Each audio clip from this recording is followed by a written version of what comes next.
Today, we're getting into a story that's shaking the very foundations of Germany, maybe even the concept of open borders in Europe. Most Americans have no idea how bad things are in Europe. Germany, especially, ever since Barack Obama and Hillary Clinton started the so-called Arab Spring, that was really the start of the killing of Western culture.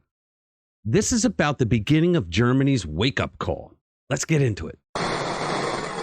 Hey guys, welcome back to the channel. So let's start with Bild Zeitung, which is Europe's top tabloid. They apparently have their finger on the pulse of the German populace. It's a paper that doesn't just report news, it feels, it breathes it. Now, rewind to 2015. Remember the migrant crisis? Bild was right there cheering on Chancellor Merkel's open arms policy for Syrian refugees. Remember that? Germany responded with open hearts and open homes. Now, fast forward to today, what a turn of events. Bild's front page screams, Germany, we have a problem, with a 50-point manifesto essentially schooling migrants on how to behave in Germany. Can you imagine? I remember back then when it all started, and in Sweden, they had to give classes to newly arriving Muslim men, telling them that it's not okay to go around and rape women. They looked at each other. What? We're not allowed to rape women? What kind of culture is this? Seriously. And I remember that the news was not reporting all the crimes committed, the rapes, the murders, the assaults. I remember they would go up to women, European women that were wearing like a mini skirt or a bikini outside, and they would throw acid in their face or they would punch them in the face, spit on them, all kinds of stuff. And the police had to go easy on them. It was like Europe was doing a voluntary suicide of their culture. So the message is loud and clear. Our world is in chaos and we're in the middle of it. But it's not just about chaos, folks. It's about a clash of values, of beliefs, and a direct challenge to the German way of life. We are not feeling it as of yet, but we will. I'm talking border towns do. Blue sanctuary cities do, because they're getting all illegal migrants that Biden's allowing through. You can't inject 10 million people within 3 years, even into a country with over 320 million people. You just can't do it because there's culture clashes. Bild is talking about people who celebrate the murder of innocents and those who teach their children to hate. This manifesto isn't your usual newspaper fluff. It's a clarion call, a wake-up call for a nation grappling with the realities of mass migration. But why now? What's changed? Well, the answer lies in the numbers. Since 2015, 3 million migrants have entered Germany. Now, Germany's population is far smaller than the United States, so it's just as much of a problem, if not more, for them. And this year alone, the country is set to spend a whopping $30 billion on migrant-related costs. But it's not just about the money.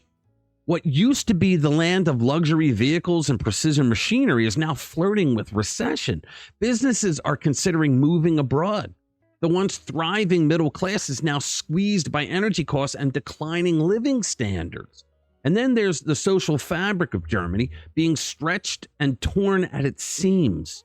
We're talking about a rise in crime, sex attacks, and what some call no-go areas in the cities. Yes, they do exist. The Bild Manifesto, folks, is more than just a list of do's and don'ts. It's a reflection of a nation at a crossroads, a nation struggling to hold on to its identity while facing the realities of a massive cultural shift. Even Henry Kissinger, the late foreign policy sage, warned of the perils of welcoming people of a totally different culture, religion, and concepts. That's his words, not mine. And let's not forget the darker chapters. Remember the mass sexual assaults in Cologne? Or the recent anti-terror raids on mosques suspected of harboring extremists? The question is, where does Germany go from here? Bild's manifesto might be controversial, but it sparked a conversation that's been long overdue. And the German people, well, they're watching and waiting, maybe wondering if their past generosity is now a burden that they have to bear. In the manifesto, they talk about things like a report on Germany's migrant population produced by Harvard University warns that instead of adapting to the liberal way of life in their new host nation, like I said, many remain attached to their austere conservative Islamic customs of their countries of origin. Women are often controlled by their menfolk or face domestic violence. Some have never even learned how to hold a pencil, the report says. In October, just weeks before his death, 100-year-old Kissinger gave what turned out to be his final interview to a German media outlet called Die Welt. Appalled by German street celebrations for Hamas's atrocities in southern Israel, he said, "It was a grave mistake to let in so many people of a totally different culture, religion, and concepts because it creates a pressure group inside each country that does that."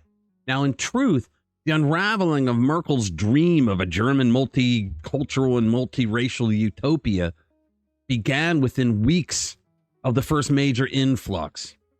At New Year's Eve celebrations in 2015, there was a mass sex assault by 2,000 males arranged in gangs on 1,200 women in the magnificent Cathedral Square at Cologne. Police said it was a completely new dimension of crime. They're animals, claiming those responsible were young men of Arab and North African origin who had planned their sexual invasion meticulously. Fireworks were thrown into the crowd by the mobs to disorient and frighten the female victims before they pounced on them. Franco Clemens, who ran a Cologne migrant center, later told an online forum, "It felt like the ground was being pulled from under our feet. Many people who had broadly supported the welcoming culture were suddenly fearful.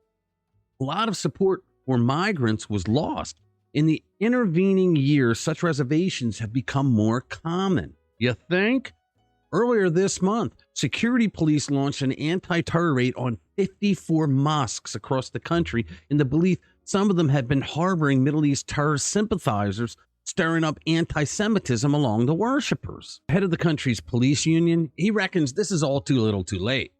He says around 50,000 people will be legally obliged to leave the country, but it will take, at expected removal rates, more than 80 years to deport them to their homelands. That's not going to happen.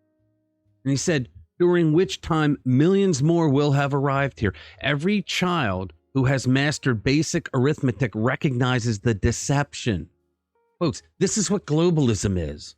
We are not all one world. Each country has a distinct culture, and no one has the right to enter a country and act like they don't acknowledge or respect the host country's ways of existence, especially when you behave in barbaric ways that have been outlawed hundreds of years ago by European countries in the West. In the Old Testament, there were barbaric things that happened. The Torah is loaded with those kinds of dark and nasty stories that atheists love to point to in order to trash Christianity, which wasn't really around during those times. But the difference is there was a reformation in the New Testament by Christians and over the years by the Jewish people to no longer behave the ways of old. A reformation that civilized men and started the dawning of a new way, a better way. There has never been a reformation of Islam, and it is sorely needed.